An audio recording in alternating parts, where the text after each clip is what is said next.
Hi, it's Lisa Cuneo and welcome to my scrapbook table.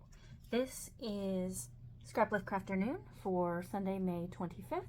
We are lifting Tracy, who is scrappy like a fox on Instagram, and this is the layout we are doing.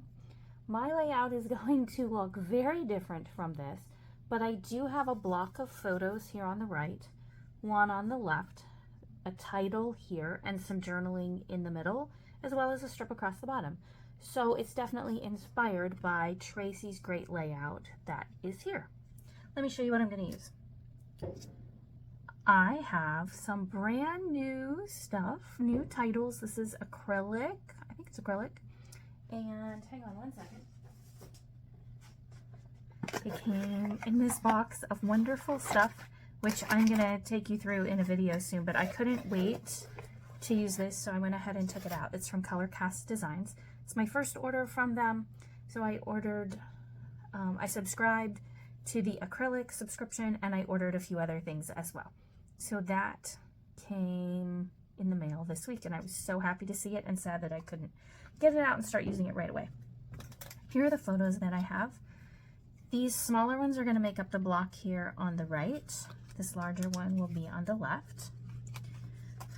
I have some 3x4 cards and a scrap, small scrap and a larger scrap from Mintay's photographer collection. I have a scrap of just basil brown cardstock, and I've taken two scraps and put them together just with some washi tape. I'm going to cover the camera part because I'm really working to use this Mintay photographer collection for all sorts of things, and this one, the photography stuff and even the flowers don't really go. I'm going to probably have to ignore the fact that this little bit of flower will end up showing. But I think it's going to work. So let me go ahead, map my photos, make a couple decisions, and then I'll be back with my voiceover.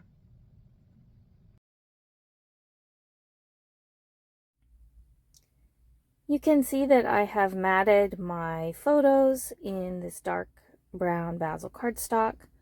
It doesn't tend to stick well, this textured one, for some reason, with just ATG, so I add a little bit of glue. It worked out really nice that the two blocks and this 3x4 card, along with the scrap that I used to create a strip at the bottom, made a nice even horizontal band across the bottom of my page. I decided I wanted to ink this up the edges with a new Distress Oxide frayed burlap.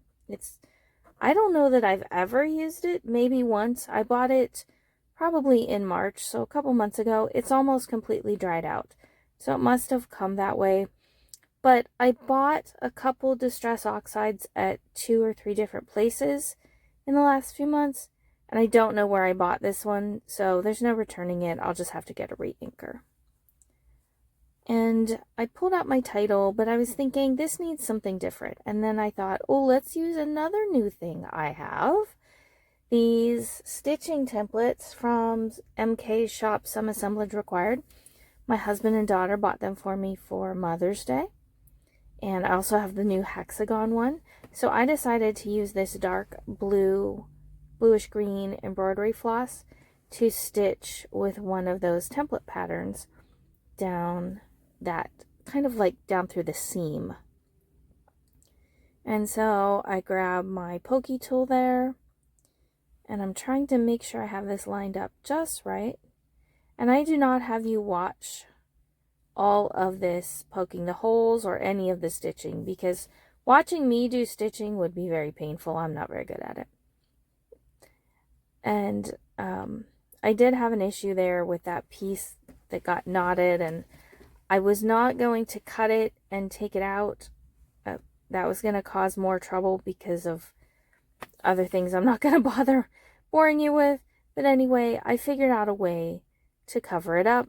And once I was editing this, I realized another way I could have done that, but that's okay. So now I'm just adding some mini glue dots to the back of my title. I couldn't decide where I wanted my title, so I stopped filming. I grabbed my camera on my phone, moved the title around and took some pictures, and then looked at the photographs.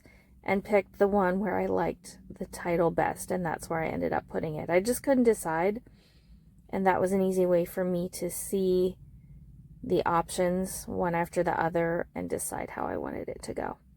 So this is going to go right here in the middle. I'm so excited that the color in this matches the bluish green in this collection so well. So I'm going to end up putting these two tags here. I created one from scrap paper and one was in the package. And I do end up putting some embroidery floss, the same that I stitched with, through the little hole there, but I don't do that till after I was done filming. And let's see. I did end up, even though I covered up the big lenses on the paper, I did end up wanting to use a camera down there because I wanted to create just a small little embellishment cluster. The scrap of blue paper there gives it a nice base. I use that camera, and then I use these puffy hexagons. I've been using these probably for 3 years now. It seems like they're never ending, and I love them. They came from, I think, Felicity Jane, if I remember right. I bought them on clearance when they were moving away from scrapbooking. And so I put 3 down here with the camera, I put 3 with the title, and I add a couple at the top near those tags as well. And the last thing I decide to do is add some of these 49 and Market tickets that I had. I just think that adds a nice contrast in a couple places, and it brings out the brown, dark brown around the photos, as well as the inking I did around the entire thing. So we're coming up to the end here. I hope you'll check out the others in the description box below who are playing along with Scraplift Crafternoon when we choose a layout to Scraplift, and then we all share our takes on it. It's always fun to see how differently we do things, yet they're all inspired by the same piece. Also, there will be info about the Tracy who we're lifting today, as well as Ginger's Corner and her theme hop for the month of the whole kit and caboodle. Thanks for joining me.